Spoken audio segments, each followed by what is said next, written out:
Nicole, Conversations with Nicole. Let's talk about it.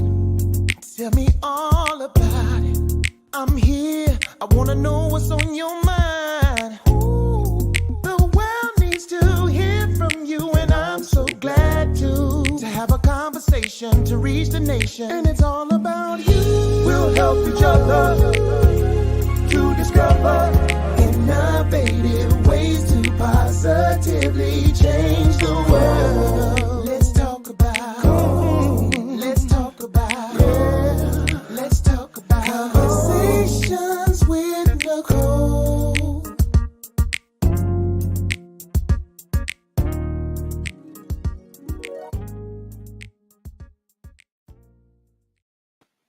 Greetings. Welcome to Conversations with Nicole. I am Nicole Everett, your host.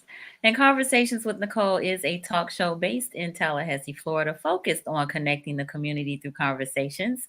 And today is what I call Wellness Wednesday. Wellness Wednesday is an opportunity for you and me and my guests to talk about whatever it is we want to talk about. And today we are discussing, ooh, this is a doozy, y'all. We are discussing high achievers, high achieving women, Black women with anxiety. High achieving Black women with anxiety. So, how many high achieving Black women do I have out there? I know I am one, and I know I also have anxiety from time to time. So, my special guest is going to, we're going to peel back the layers on that. But before we do, in my normal style and fashion, I need to hear from you. This is an interactive live. We are on Facebook, YouTube, and on the Greater Works Network on RokuTV. So I want to know, where are you tuning in from? Where are you tuning in from? In the comments, if you will, put your city and state so that we can give you a shout out. I see you, Miss Princess, here in Tally. Thanks for tuning in. Princess is a regular here on the show. Good evening. Good evening. Let's hear from you all tonight. This is again interactive, so we want your comments, your questions, and we want all the high achieving women to be on the live tonight. So tag a high achieving woman in your life. Tell her she needs to be on here so she can understand and get some tips and techniques on how she can manage that anxiety she may be experiencing. So I see a few more of you are logging in. I appreciate that. Mr. Ozzy Daniel, Virginia Beach.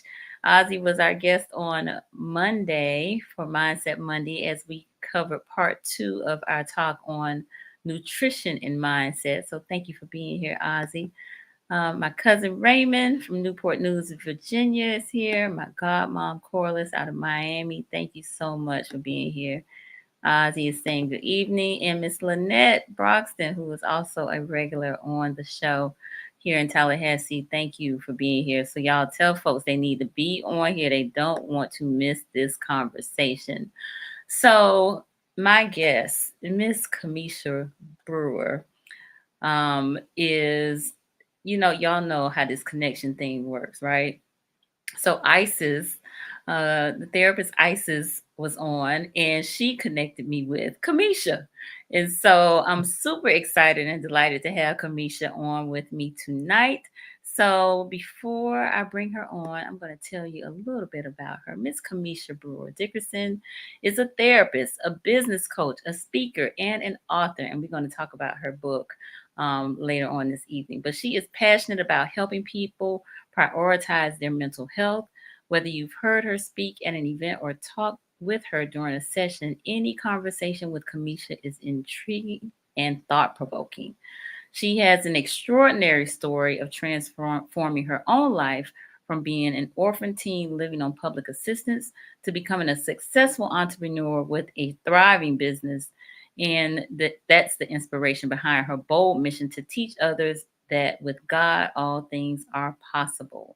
Today, fans across the country admire her mission of teaching people how to build a life they love by shifting their thoughts into alignment with their goals. I love that.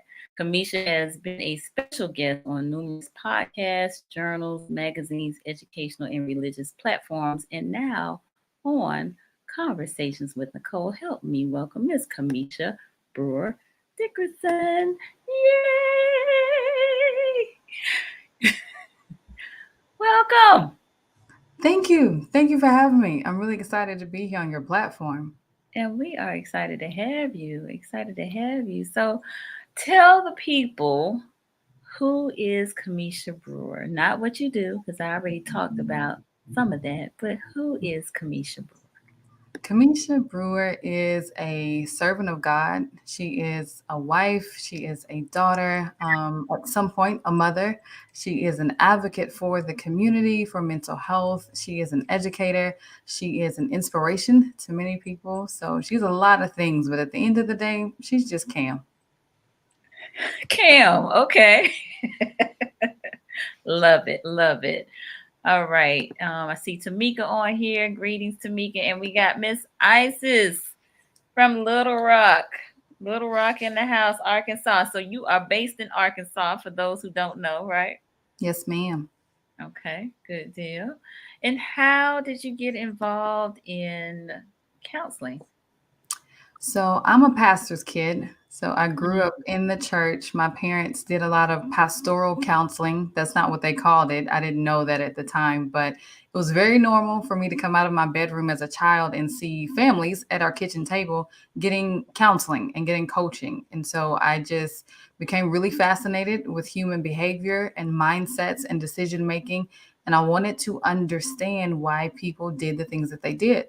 And so I knew in the eighth grade I wanted to be a therapist. And so I started studying human behavior psychology. I was studying business owners, and I wanted to understand why some businesses were more successful and how that could possibly be connected to their mental health. So from a very early age, I wanted to serve people, but I also wanted to understand their behaviors so that I could help them more.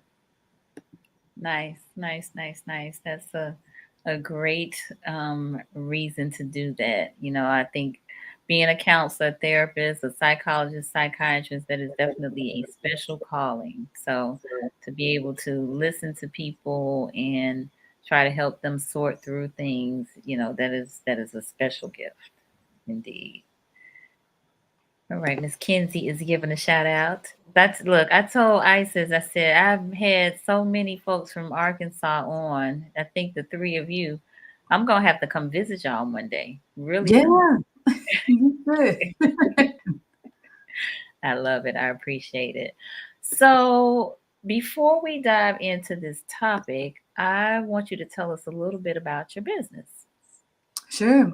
So I am a therapist and I still see clients. Many therapists, we don't see clients. We kept our license, but I actually still see clients throughout the week. And I love what I do. I love serving the high achieving, anxious women of the world and helping them manage their anxiety, helping them with their overthinking, learning how to decrease stress, and ultimately just get rid of the anxiety or as much of it as possible. And I love doing that. I'm a business coach for brand new therapists, teaching them how to build a private practice with a solid foundation, focusing on marketing and strategic business strategies that align with their personality. I love speaking and I love the additional opportunities that come with speaking, which is coaching and more book sales. So that's my business model in a nutshell. Nice, nice, nice. Well, again, really excited to have you on here. And so I was gonna kind of wait, but since you mentioned book sales, let's talk about this book. Okay. I'm ready. So, Thought Life Confessions. Yes. Yes. So, tell us about the book. So the book is for high achieving women, teaching them how to practically work through some coping skills and steps to manage their anxiety. It is not a replacement for therapy by any means, but it is a supportive resource. So when I wrote the book, I wrote it really just speaking to the heart and the mind of anxious, successful women who are professional, super goal oriented, hectic schedules, calendars are jam packed. They go from meeting to meeting, conference to conference, booking flights, traveling for work, coming back for nonprofit events, doing other things in the community, doing all the things, but they have a lot of anxiety. And because they're high functioning, a lot of people don't even know know that they're anxious. And all they do is they see the productivity and they see the performance. So I wanted to speak specifically to the internal conversations that successful women go through in the book. Nice. So I think, as you have stated, because they're high functioning, a lot of times the anxiety goes undetected. So we're going to dive in. We are Okay. going to dive in. So first book, right? First book, absolutely. Okay. And what was that process like for you? The process was hard because I don't consider myself to be a great writer. I consider myself to be a better speaker. My mother Okay. was an educator. She was actually an English teacher and she was very critical of my writing. Mhm. So I never felt confident in my writing abilities. But I had an amazing author coach named Tracy Stokes, Okay. and she helped me write my book. And she told me about an app called Otter. And so she told me to transcribe my book. And she was like, you can speak it and just get it down, and my team and I will edit. I was like, say less. So the majority of my writing process was me speaking into this Okay. app to write it so that it still sounded like my voice, because that was the Right. purpose of me writing the book in the first place. So the Nice. experience was great because I had a coach and she's really professional and she had a team of editors and they nailed it. Like it really sounds like me on every single page. And that's what I wanted. Wow. Okay. About how long was that process? We rushed it because we were about to move. And Okay. it wasn't like rushed in terms of like, okay, we got to hurry up and get this done. But I needed to be really laser focused to make sure that we were meeting deadlines.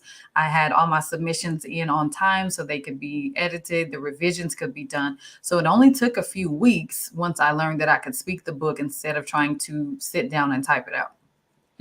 Okay. Gotcha. Wow. That's amazing. That is amazing. Good deal.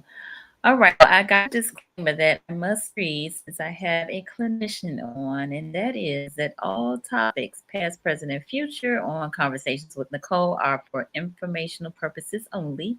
They are not to be used as a diagnosis for treatment or an answer to any personal issues related to the topic being discussed before, during, or after the program. So I'm definitely encouraging folks to get with a clinician, a licensed therapist, or someone working on licensure.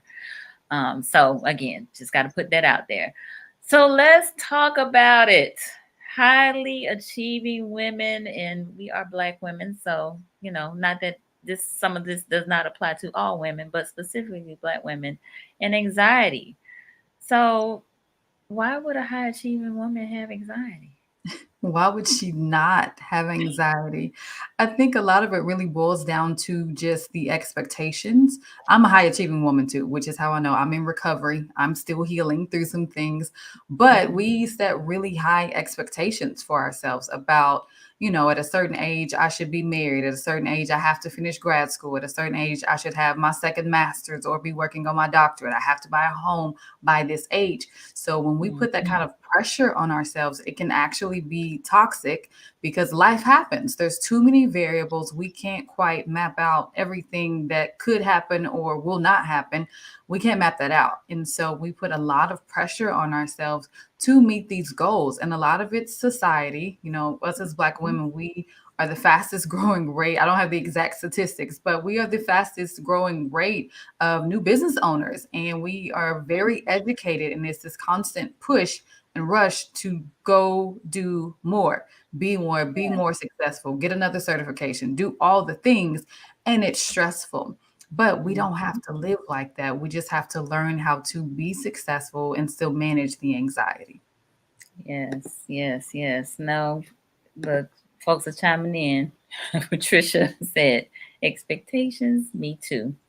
So I'm gonna pause here. So since we got Patricia, she's having a moment of transparency. How many high achieving women do we have out there? So just raise your hand, give me a thumbs up, put up a church finger. Let us know. Let us know. Mm, you loud, ma'am. Okay. Is that you, Isis? So I think Isis is chiming in saying yes. All right. Sharita, yes, she putting up her hands. Look, she got the praise hands. Yes. All right. So there are a number of us out here, right? Mm-hmm. Hmm. So what can we do? What can we do about this? There's a lot we can do. Obviously, going to therapy, but even before therapy, just a lot of inner work and doing things that are deeper than self care. I think a Mm-hmm. lot of what we see on social media is all about self care, self care. Well, some of Mm-hmm. the brokenness and the pain that we're running from, which is why we really stay busy, a pedicure won't fix that. And a pedicure won't cover that up. You can get all the pedicures, all the massages, do all the things, take all the trips, but when you come back, there's still a reality of the things that you're facing in your life. It could be childhood trauma. It could be growing up in a family full of codependency or addiction. It can be some spiritual brokenness that you haven't dealt with, insecurity, fear, just grief, loss, anything that could really be going on under the surface. And we try to cover that up by being busy. Well, if I keep going to events, I'll be so tired that by the time I get home, I won't even think about how much my heart is broken, or I won't think about the fact that I'm discontent in life, or I'm lonely because I'm educated and single. Those are the things that really need your attention, and all the busyness won't stop that. Ma'am, you just stepped all on. I know you stepped on my toes, but you stepped on some other toes too. So I am the queen of busy, okay? All the community things, and listen, I am wore out by the time I get home. When I say wore out, because even after I get home, there's stuff that I got to do. Emails or whatever. I got to read this, that, or the other, or whatever. Woo! My Lord. Look, did anybody else's toes get stepped on just now? I just need to know. Look, we getting all types of comments right here. That's good. The inner work, shadow work makes a difference. Yes. Maya, I'm so glad you said this. We need to dig deeper, and busy doesn't fix this. Yes. So, lots of women are chiming in, saying yes, yes, yes. Marjorie, because I've tried stay on the clock until I pass out at night. Yes. So Isis call is being loud. Look, saying loud tonight. So I'm gonna circle back because we have Brother Solomon on. And Solomon says, and it doesn't help when black women are having to carry our black men. And that's on top of taking care of the children. What's your thoughts about that? I have a lot of thoughts about that. Okay. I definitely agree because it is hard, it's heavy, and it doesn't have to be heavy. And I know that, we have a lot of things going on with our family systems and the dynamics, and a lot of our black men, they're not ready for family life. A lot of them, depending on where you live, but I'll specifically speak for my state in Arkansas. A lot of black men here, they were just taught that as long as you go to work and you pay bills, that's all you have to do. But Hmm. with black women being breadwinners of these households now, that's not, the only need of the home. And so a lot of black men, they don't know how to be husbands. They don't know how to be fathers. They don't know how to be vulnerable. They don't know how to share their emotions or parent or open up and share about how they're feeling. And it is difficult. So there's a lot of different things with relationships that make it difficult for people to coexist in a relationship, communicate, have that balance, have that vulnerability and the security of trusting each other with each other's hearts and emotions. And that part is hard. So it makes things complicated. And we both do it. Like black men and black women, it's like, well, I'll just keep working. I don't have time for a relationship. I don't have time to be a good parent. I don't have time to do this. I'm working, I'm grinding, I'm hustling. You are, but your family, they need you. Your children need your presence. They need the conversations. At my house, we call them kitchen table conversations, where you really talk about what happened at school today. You really talk about what happened at work today. Did you get looked over for the promotion? How did you feel when they looked over you? What can we do as a family? How can we support you as a family? Do we need to get you connected to some other black men that are doing what you want to do, which is be a good husband or being a good father? How can we get you connected to them so you can see what it looks like? And I know for a lot of black men, they've never seen it. I don't fault them for not doing something they've never seen. They've never Right. seen husbands in the home. They've never seen fathers in the home. Children are not, but even like stepchildren, blended families, they've never seen that. So they don't really know how to do it. It's not an excuse. It's not a pass. It's just the reality of where we're at in our Black communities. But we got to do it together. And I love the fact that you are using your platform to have these type of conversations and including the men, because this is not just about Black women. I'm all about girl power, but I love my husband and I want him to be the best Black man he can be, with Mm-hmm. me, without me, before we get kids, after the kids are gone and we're empty nesters. I want him at his best. So whatever Mm-hmm. I got to do to help him be that, then yeah, that's what I'm going to do, because it's not just me and my goals or him and his goals and we're running two separate units. We're a couple, we're a team. So we got to Right. work everything as a team. When he came in the relationship, everything he had, those became my problems too. All of my anxiety, my fears, my insecurity, those became his problems. We don't get to separate what we're dealing with from who we are as people. All that comes. So yeah, I absolutely agree with Solomon. Mm-hmm. Okay. So Solomon has another comment that is around Black men and supporting white women. So he says, but it appears that our men do so much better supporting their white women. So I'm not ready to say that our men don't know any better or can't do better. So this is a mixed bag for me, right? Sometimes I agree wholeheartedly with him, especially sometimes with men of means. It seems like you know they select Becky, Hmm. and not Keisha, right? Sure. And so, you know, you can't brush it with a broad stroke, right? Because it's not a monolith. But I do understand his point. Hmm. So, any thoughts around that? No, I understand it. And I understand the perspective. And that's a whole mixed bag, like you said. But Mhm. I do think a lot of men, they just don't know how. Yeah. And if someone took the time to just model it for them, that it would Mhm. click for them and then they could step into it. And then I know a lot of men, they're just not going to do it. They just don't want to. Like some of them, they Right. don't want to be husbands, they don't want to be fathers, they don't want to have the family life, which is fine. So I don't think that, that Black men should always be at the back end of a joke. They're this, they're that, they're trifling, they don't want to show up. A lot of them do, they don't know how. And so to Mhm. be back in a position of vulnerability, of stepping into something they don't know how to do, again, that's hard. That Yeah. is so hard. Yeah. And I They, get yeah. it. Yeah. I think, and probably to me, more the conversation is how do we support them, right? So, Hmm. are there male support groups? Um, and I get it in terms of how men have been socialized, and in terms of being vulnerable or showing emotion other than anger, and all of that. But are there some support groups that they can receive this type of understanding, and bonding, if you will, right? um, Yeah. Safe yeah. spaces. Absolutely. Safe spaces for sure. So I think if we can identify those and point them in that direction, and they be willing to, receive that. I think that's a big part of it, right? Hmm. That level of self awareness to say, hey, I could do better in this area.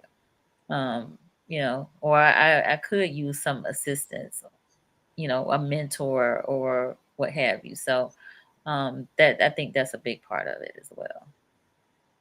All right. Wow. So, um, you have said a lot already. I'm trying to slow it down so we can really dive into these nuggets, but that's a big one in terms of supporting the men. I'm trying to scroll back. I should have been writing. Normally, yeah, look, I have my pen and my paper, my notes ready, ready, ready, ready. All right, Lynette has a comment. She said, I think the issue is finding access to the model of how to. That's for men and women. Also, simply asking for help. Agreed, agreed, Hmm. agreed, agreed. Yeah, and sometimes the help won't be, formal in presentation. There may not be an actual class like, okay, here's the Yeah. class where we teach you how to be a husband 101. Like we may not have that course. It may just be just a black man in the community who's a leader, who's well respected, and having occasional lunches with him, just Mhm. having conversations about his life experience. So it may even look like that. So Jamil is saying there are not enough support groups for men, especially our black men. However, the conversations that sometimes happen in the barbershop is sacred for them. So definitely believe that the barbershop is one of those counseling areas. Uh, and barbers, I actually consider them and beauticians to be shade tree clinicians Yeah. because folks are always telling them their business. So. Mhm. Mhm, mhm. So, okay, so supporting the men. What else? What else can we do?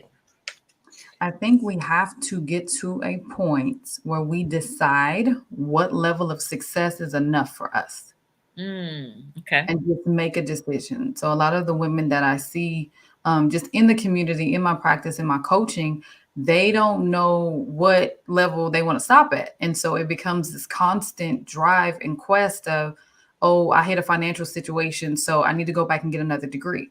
Well, you already have 3 masters. And so we just need to leverage the current degrees that you have so you don't keep putting yourself in more and more student loan debt trying to solve another problem. So when we get to a place where we're constantly seeking the next degree or the next business, the next certification, the next business on top of a business or the next investment opportunity, and we just can't stop, it can actually become an addiction to success and an addiction Mm, to the hustle and to the grind because we didn't decide. And it's always because, and I think we're groomed to do this even as a kid. So for the high achieving women, we were groomed early: go to school, get good grades. By the time you get to junior high, you got to start working on your GPA because you need a good GPA in high school so you can get into college.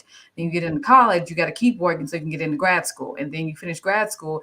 And then sometimes we just keep going back to grad school or keep looking at doctoral programs. And I think as Black women, we have to decide, when do we stop? Like, what is the level? Do you want the doctorate and then you're good? Or do you want the doctorate, 3 businesses, real estate, properties? Like, what all do you want? You can have it all, but you have to consider the cost. Sometimes mhm, that quest costs your mental health, it costs relationships, it costs family. Sometimes it costs you healthy relationships with your children because you can't be a present mom if you're glued to the computer every 5 years. Well, I can't go out because I got homework. I got this paper to do. I got that paper to do. Cool. At what point do we stop going to school?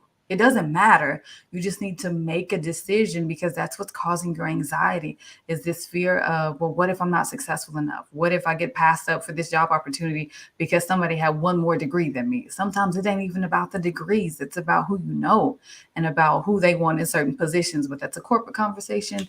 I'll save that. I'll save that for another day. But really just deciding what level of success is enough for you. So let me pause here and throw this question out to the viewers. What does success look like to you?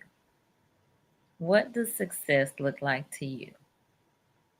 If you don't mind, just let us know in the comments. Maybe three things. Three things that success looks like to you. Because I think, we have, like you said, you know, we've, I'm sure, been raised, most of us, to want to be successful. Is that the house, the spouse, the 2.5 kids, the dog, and the picket fence.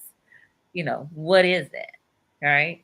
And so, if we determine that it's that, then okay, can we be content in that? Or you said addicted to success. I've not quite heard that before, but I could see that how that could happen, right? Because you wanting to go to the next level and the next level and the next level. But when is it enough, right? So we got a couple of comments here. Correct. I'm never satisfied and stop. For every one thing I take off of my plate, I add two things. That long to do list has me anxious, but oddly enough, Not having that long list also makes me anxious. Ooh, catch 22, right? Mm-hmm. Mm-hmm. And honestly, that's what I see Mm-hmm. with a lot of clients. It's anxiety either way. Anxiety either way. Yeah, and I think that's the part that a lot of people don't understand about high achieving women, because they'll say, "Well, just slow down. Just just say no. You got too many obligations. Just stop." Okay, but cool, but I'm going to be anxious regardless. So I like what I'm doing though. I like going Mm-hmm. to the events. I like being active in the community. So if I'm going to be anxious either way, I might as well be anxious doing something I love doing. But another recommendation that I have is just learning how to underbook instead of Underbook. overbooking. Yeah. Just take two Okay. or three less things on the calendar just to give yourself a little bit of room to breathe. But yeah, she's absolutely right. Very Okay. common. Tiffany said, I want to be happy at work, but also make enough money to live the life I want to live and experience with my family. Okay. Thank you for sharing. Isis says that it keeps changing for her and Hmm. she got to sit with it. All right. Well, sit with it, Isis. I want to know at this particular place and space and time, after you sit with it, check back in with me and let me know because I'm curious. Solomon said, not living paycheck to paycheck. If I cannot live paycheck to paycheck, that is success to me. Okay, get it? So that means having some savings, some means. Let's see. Ozzy said, life experiences are the wisdom teacher. It starts from the home and the willingness to be a disciplined learner. There are a lot of books on these subjects about growth, whether it may be in relationships, finances, and dealing with social awareness. I had to unlearn some things from my earlier years and grasp the truth. Yet, the black man must put in the work mentally to be a leader in his life and family. Success to me is discovering your purpose in life, working on it from with. And I can't read the rest of his novel, but we'll catch it later. But thank you, Ozzy, for sharing. My sister Shayla said, "Geez, that's a tough question." All right. Sufficiency in income to care for basic needs, enough money and time to travel, and healthy enough to keep moving forward. Thank you, Seta. All right. So some people have thought about this. Marjorie said, success for me looks like monetary goals, achieving personal growth, and seeing my achievements manifest through my children. Okay. All right. And Quay, Miss Quay is right here. Tally, she said, I don't have a clear answer just yet. I'm just getting started. So my success will keep me paid, at peace, and able to still impact. Okay. Nice, nice. I love it. Stillness is the key for me, and that is where I find all success in my life. Okay. Shay said, enjoy my work, a happy family, and the ability to take care of my family. Okay. So a lot around family sounds like, and just being able to take care. Michael Cork, thank you for being on. He says, success is not finite. The safest thing to do is categorize your life. Three good categories are socially, spiritually, and financially. Weighing the cost of success as it affects each category will help with when it's time to push or pull. Okay, I get it, like it, thank you. Lynette, success for me is having legacy and lineage. All right, thank you. Patricia, it's been a long road to be recognized as a Black female emergency manager. Now I'm working to mentor you to explore a wide open male field. All right.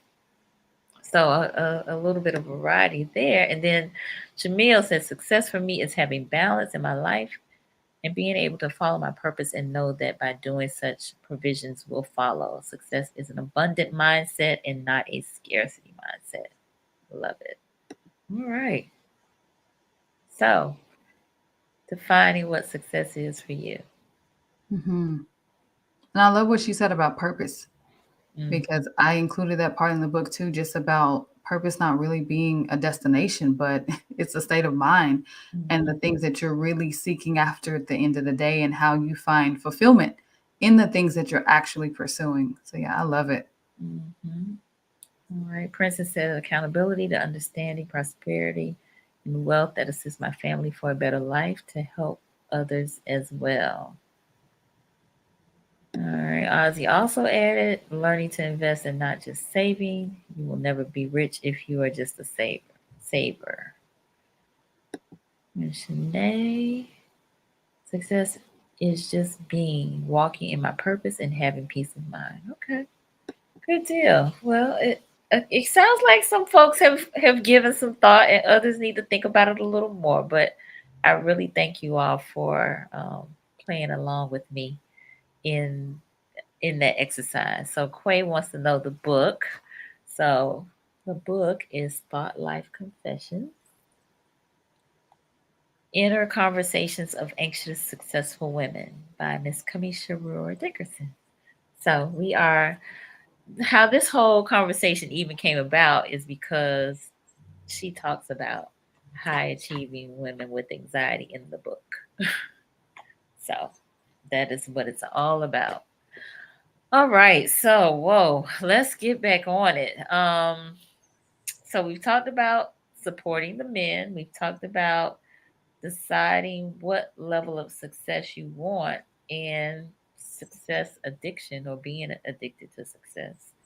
What other things might we tackle, or what other things can you give us as it relates to this highly performing woman with anxiety?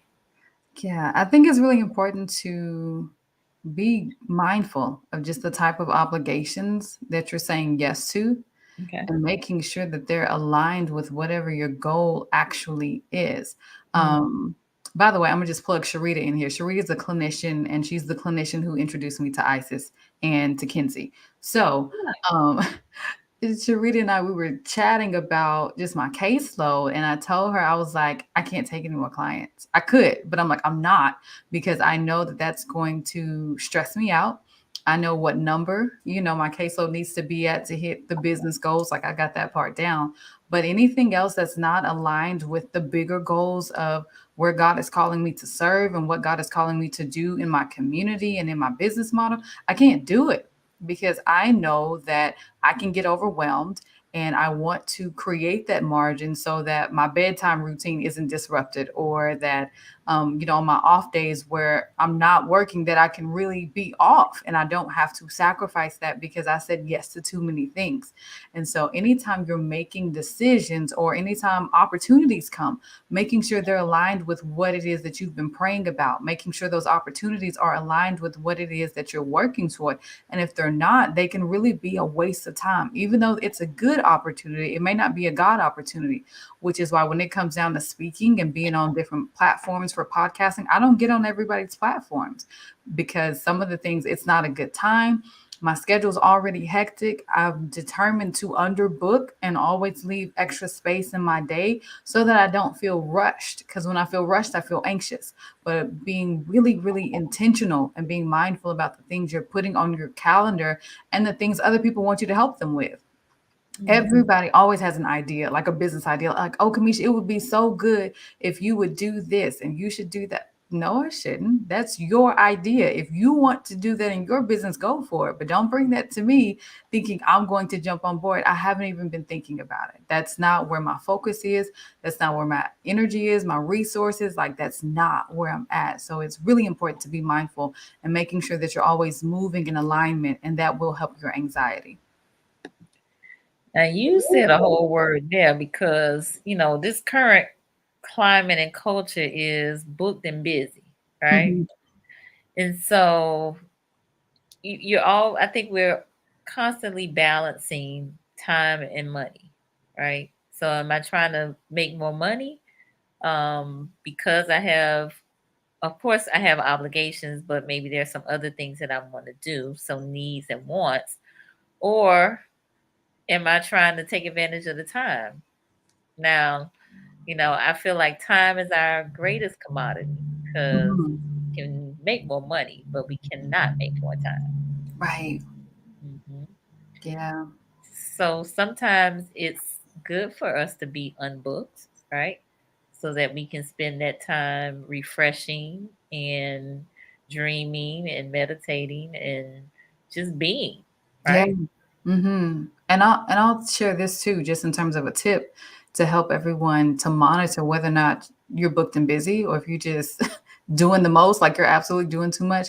If you find yourself complaining during the day, I have to do this, I have to do that. Now I gotta go over here and do this and do that. You the one that said you wanted to eat. You said you wanted to get paid. You said you wanted all these opportunities. So if you're complaining about it, you may not be in alignment if you're going through the day talking about everything you have to do. Because the mindset shift is, I get to do this. I get to take my kids to soccer on a Saturday morning. I get to be on a podcast with people who trust me enough to get on a microphone and talk to their people. I get to do that. So that's a blessing and an opportunity that other people are praying for, and you're complaining about it on something you said yes to. Nobody forced you to do any of those things. But if you find yourself saying, I have to, I have to, I have to, you need to take a step back and reevaluate everything that you're saying and everything that you're doing, because it's not working because you feel some type of way about it. Woo! She told y'all. Oh, she told me, y'all. She told me. Wow. Okay. Yeah, I'm gonna have to replay this one for real. Cause listen, yes, I am clearly case number one. I am the greatest offender of all. So yes, my. All right, so supporting the men, we talked about that. We talked about deciding what level of success we want and being careful of addiction to success, and then our obligations and making sure our opportunities are aligned with our purpose. Um, and what may seem like a good idea may be a good idea, may not be a God idea, and Mm-hmm. may not line up with his perfect will for you. Ooh, my goodness. All right. So I have been having some conversations recently with a friend of mine about whether or not we are meant to be alone. And so in that conversation, as a Black woman, I have had a lot of conversations and continue to have conversations around the lack of single Black men that are available for Black women. And so I have been very introspective in having these conversations, because this particular friend suggests that those who are lonely are miserable, depressed, or in some type of toxic situation. And so I think also not having a mate can contribute to that anxiety, right? Because maybe you put so much of yourself into your work and into this career or professional, what have you. But there's also a desire to have someone to share that with. And I contend that society is not really for single people in terms of just the promotion of life. It's really very couples driven, in terms of even the rate at which you receive certain deals and offers and things of that nature. And so it can be a little heavy. It can be a little heavy at times, because it's almost as if society is suggesting that there's something inadequate about you because you don't have a mate. And so I know that, and I have done this as well. We, for the sake of companionship, people do a number of things, right? And maybe oftentimes act outside of character just for the sake of companionship. Mm-hmm.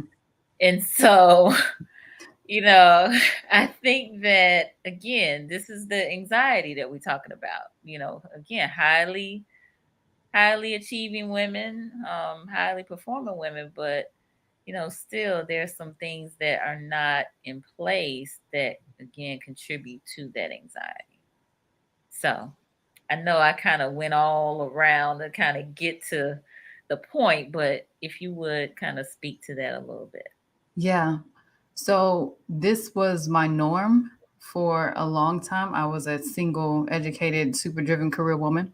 So I didn't get married until 29, which for the community I grew up in, that was very late because, I was supposed to be married by like 20, first kid by 21, and just all the things. That's what was supposed to happen, but that wasn't my path.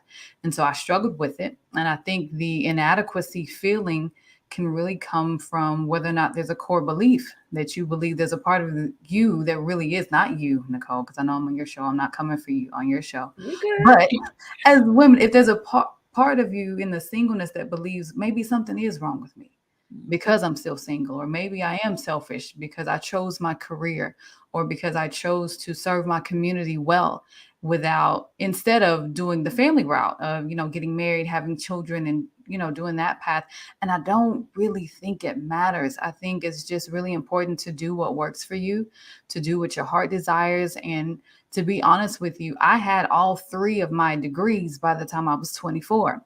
So I had a bachelor's in psychology, I had a master's in professional counseling, and I had an educational specialist degree in clinical mental health by age 24. Dating was very hard for me, right? There was a lot of things that I knew I wanted. There were a lot of things that I understood about relationship dynamics and internal family systems. And so I could recognize very quickly in the person I was dating whether or not they had issues that needed to be addressed. So when you get educated very early, or you get on this career path very early, sometimes dating is hard, but it doesn't mean there's something wrong with you. I'm grateful that I'm 31 now and I don't have children, because I know that I'm way more settled in my emotions. I'm way more settled and healed in my mental health. So if I decide to naturally have children or adopt children, I'm ready now. 22-year-old Cameisha, she was not ready. But I still had anxiety about it, especially when it storms or if it snows and you're in the house by yourself. And it's like, man, it would be nice to have a person here. Well, what type of person do you want? Do you want a healthy person? Do you want a healed person? Or do you just want a warm body? Because you can get a puppy for that if that's really what you're seeking after. But it's so important to just make sure you're showing yourself grace and compassion. And every season, if you're single, married, engaged, divorced, have no desire to be with anybody, showing yourself love and grace, because you're worth it. You matter. It doesn't matter what your relationship status is. And yes, we see all the videos of Black love and all the couples, and it's absolutely beautiful. But again, that's just a highlight reel. A lot of people are struggling in these relationships. They're with somebody, but the person they're with is with somebody else too.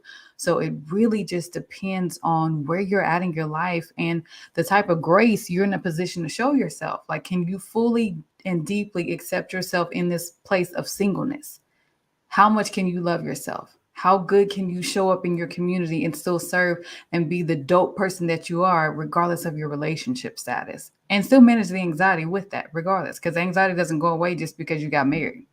I brought mine with me straight in my marriage. My husband, no. We're very open and honest. It does not go away. It just changes forms because you're in a different season of your life. Interesting. Yeah. Yeah. I'm kind of speechless on this one. All right. Ozzy has a whole book for us. He said, I am alone and not lonely. I believe in cultivating healthy friendships because once we understand the purpose, that individual will naturally come in alignment along the path.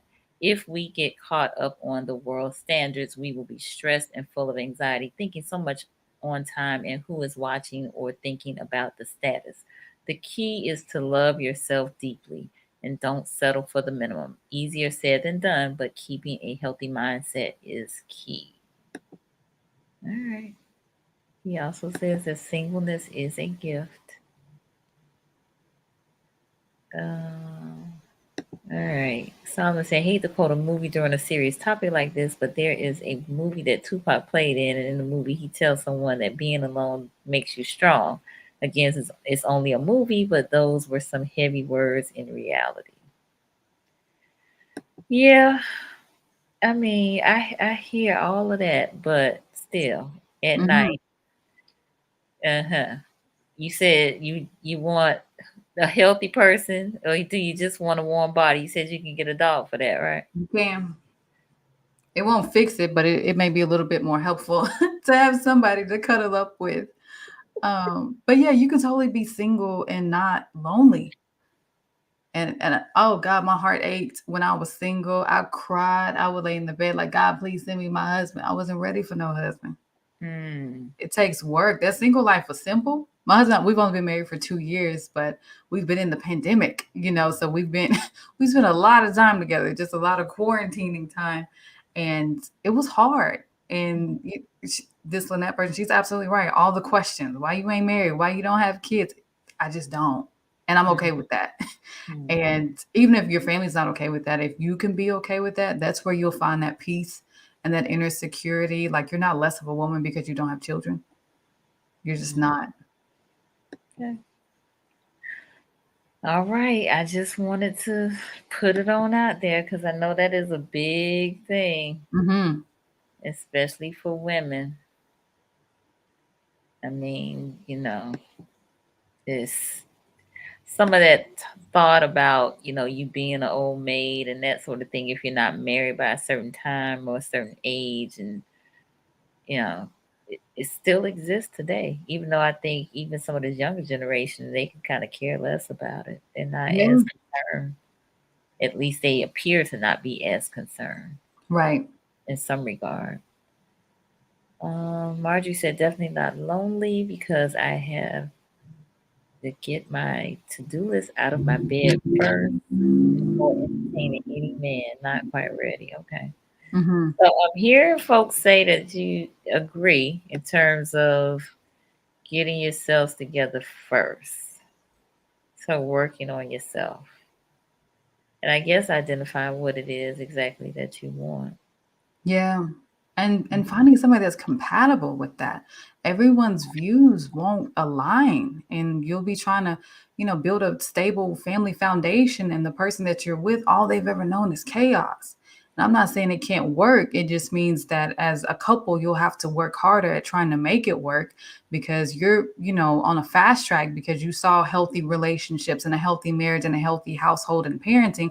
The other person, they grew up in foster care. All they ever saw was trauma and chaos and addiction. So trying to couple that, it is so difficult to do. So I think it's Mhm. really important to try to show up to these relationships as healed as you can possibly be. Yes, we need to be each other's peace, but we also need to show up as healed as we can be. Everyone's not going to be completely healed, but if you're actively healing and the person you're dating, they refuse to heal, you guys are going to have conflict, constant conflict. So it's so important just to be mindful and to be prayerful and to love yourself regardless of if you with somebody or not. And Mhm. acknowledging the loneliness, acknowledging the anxiety that comes with that. It's not going away. I remember growing up in the church, we had the single and satisfied conferences. And I was like, well, I'm single, but I ain't quite satisfied. And I'm not going to sit in here and pretend like it's cool. I want to be married, like right Right. now. Right. It was not time, and I'm grateful for the delayed time that God waited to send me my husband because he was getting my husband ready. He was getting me ready too, and we probably could have went another year before meeting each other, but God allowed that to happen at the right time. But it's real and it hurts, and I don't think we should try to skip over it like it's not an issue. So having these real conversations, like, yes, this hurts. Some days I'm lonely. I want to be with somebody and I'm mad about it. Let's talk. Mhm. Mhm. Absolutely. Okay. Good. No, I'm glad to hear you say that because I do think we kind of do try to sweep it under the rug, and that's not helping the situation out. All right. Monica said, I think another problem is those who want to be a power couple instead of connecting with someone who believes in being a praying couple. Hmm. Hmm. Okay. Agreed, agreed. Solomon said, can't allow lust to cause you to make a bad decision. You're going to regret for the rest of your life, or at least a good portion of your life. You'll mess around and be too damaged for the good man that may come along. Stop being a Kevin Samuels talking point voluntarily. All right, Solomon. Isis, how can one check in with themselves and recognize their anxiousness? Good question. So, you can do like a thought inventory, and I'll put some of these in the book too, just to help walk people through the journal prompts of how they can practically look. But just a thought inventory of like, okay, what thoughts am I having about my relationships? What thoughts am I having about my spiritual life? What thoughts am I having about my career, about my business, about my finances, about my physical health? Like, what am I feeling? And then going back to look at all the thoughts and saying, okay, are these negative thoughts? Are these positive thoughts? Are they true? Are these unrealistic expectations? Like, what type of thoughts do I have once you get them all out? So sometimes it is helpful to just lay them out on paper so you can lay eyes on them and say, okay, this is where I'm at today. I accept myself regardless, but I need to be mindful of this to see, are these thoughts lingering? Are they getting worse? Did I have 3 negative thoughts about my career tonight? And then, 2 nights later, you got 15 because something happened.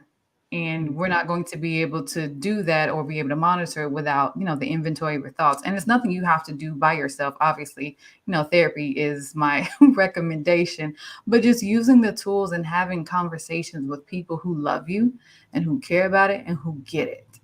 And that can help you to really process and work through those. Indeed. So Shaquela said, I tell my family how differently I will parent often. Studying psychology and going through therapy helped me realize that I want to deal and heal from any challenges, traumas, etc. It's so important to me. Thank you for your honesty because it's so unconventional in my family. I'm breaking the generational curse. Mm-hmm. And that's Nice. work. Oh my God. For the curse breakers in the family that have seen all the generational like trauma and the unhealthy dynamics, for the curse breakers, it is heavy. And just so y'all know, I am actively praying for all the curse breakers in the family. I don't I don't know if it's quite a curse thing, but sometimes it's just a learned behavior. That's all they've ever seen. If you choose gentle parenting or affirmation or timeouts or whoopings, whatever, we do what we've seen and what we've learned. And sometimes we have to unlearn some of those things later in life so that we can show up better in our families. So yeah, great work. Yeah. Shanae said, my husband found me during a time when I wasn't looking for one. In fact, I had reached a point where I was perfectly okay with being alone and happy. When he showed up, I gave him a hard time, but he hung in there and has been now for 13 years, 8 years married. Okay. Oh, Beautiful I love family, that. too. Yeah. Beautiful. I tease my husband all the time because when I met him, I was studying for my licensure. And I told him, I was like, look, you almost missed me because had I gotten this license, listen, I would have been just all over the place, just my little maiden name running around. He was like, yeah, no, I shut all that down. I'm like, yeah, you did. God knew where to send you because you almost missed me, sir. All in divine time, right? Hmm. Maya said, I never thought about compartmentalization of my thoughts. Thank you. All right. You're welcome, Maya. Hmm. Ooh, listen, this has been a whole session right here. We really have only kind of we touched the tip of the iceberg. We really could go deeper. We are, coming real close to our hour being up, but I wanted to. There was one other piece in the book that you mentioned that I wanted you to kind of touch on, not giving everything away, but you talk about those women who are perfectionists. Mm-hmm. Perfectionists. So, what would you tell the perfectionist who is a high achieving woman with anxiety? So, to the perfectionist, I think it's important for you to give yourself grace and to trade in your perfectionism outfit for a sophisticated grace dress. And it's the type of dress that suits you in a new season, the season that God is calling you to, without the expectations, without the pressure, without the feelings of inadequacy. It's just you fully showing up as the woman of God that he created you to be. Show up as her every day, because that version of you, she's more than enough. She has always been enough. And now the hard work just comes in with trying to shift your thoughts into alignment, believing that you really are who God says that you are. And grace and love really helps you to do that. So that's what I would say to the perfectionist. Okay, very good. Wow. Wow, wow, wow. So we are getting quite a few quite a few comments. Folks just saying great topic. Thank you again, Isis, for introducing me to Miss Kamisha. And yeah, great conversation. So let's see. Quay said definitely rewatching this. Yes, Quay, I'll be rewatching it too. We'll be rewatching it together. All right. And Marjorie said we need a continuance in Single in the City. So what Marjorie is referring to is a dating show that I do with two friends of mine, Nick and Roz, and we do this every other Tuesday. It's called Singles Mingle, where kings meet queens, and we're all about putting the fun back into dating. And so we Yeah. talk around different topics and just have a good time. So yes, yes, yes, yes. All right. So Patricia saying phenomenal. She graduated from Warren High. Not quite sure where that is. Maybe in Arkansas. Yes, I think that's South Arkansas. Okay, gotcha. Yeah. Cool. All right. Well, how can folks get the book? So the book is available on my website. It's CamishaBrewer.com/shop. And that's where you can get it. Okay. Is that the only place you're selling it? Yes, I self-publish and I sell my books through Shopify. Okay. So CamishaBrewer.com/shop. Yes, ma'am. Okay, I'm putting it in the chat so that folks can get it. Let's see, is that it? Mm-hmm. All right, very good. So get the book. So Thought Life Confessions. And before you go, tell us about this topic. I mean, this title, Thought Oh, Confessions. I wanted it to be just an open conversation of anxious, successful women just being open and honest about where they're at and not just confessing their thoughts, to me, but to themselves and to God as they're reading and going through the journey. Like, okay, God, this is hard. I'm anxious. I want to get control of my thought life and my emotions. I don't want to show up as this high achieving, overly worked, overly busy woman. I don't want to continue to show up as her. I need to get some of this stuff out. I need to write it down, get some of these thoughts out of my head. I need to find a therapist. I need to get in safe spaces where I can heal because I want to be better. So I wanted to just really highlight these internal conversations that high achieving, successful women have with themselves every day. Am I doing enough? Do I need to go back to school? I need to make more money. I need to start a new business. I need to do this. I don't have enough money. My savings account's getting low. I'm about to panic. Like that internal dialogue all day, every day, just really highlighting what that looks like and what it feels like, and creating a resource for women to read and to find some comfort in their journey as they're healing. Love it.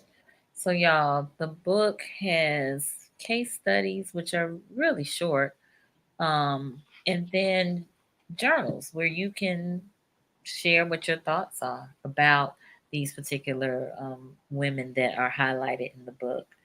And so, and offer some solutions and recommendations in terms of what you can do um, here. So, again, this has been really, really good. So, just to recap, because I like some takeaways. We're gonna support the men so that they can, pull their weight a little better. We are going to decide what level of success we want to achieve and not be addicted to success, but be satisfied with success because as we continue to go to the next level, next level, there are things that we give up, right, that we have to sacrifice. Mm-hmm. We are also going to evaluate our obligations and perhaps underbook so that we don't feel anxious because we're always having something to do. And we are going to make sure opportunities are aligned with our purpose. Yes, ma'am. Okay. Those are my notes. If this was beneficial, if you will, just give us some hearts or thumbs up in the comments. We did get a few comments. Ozzy said, "Wise lady, thanks for the food for thought." And my Miss Carter said, "This was a very good topic. Wonderful, wonderful. Thank you so much for being on here. Great conversation. Thank you, thank you."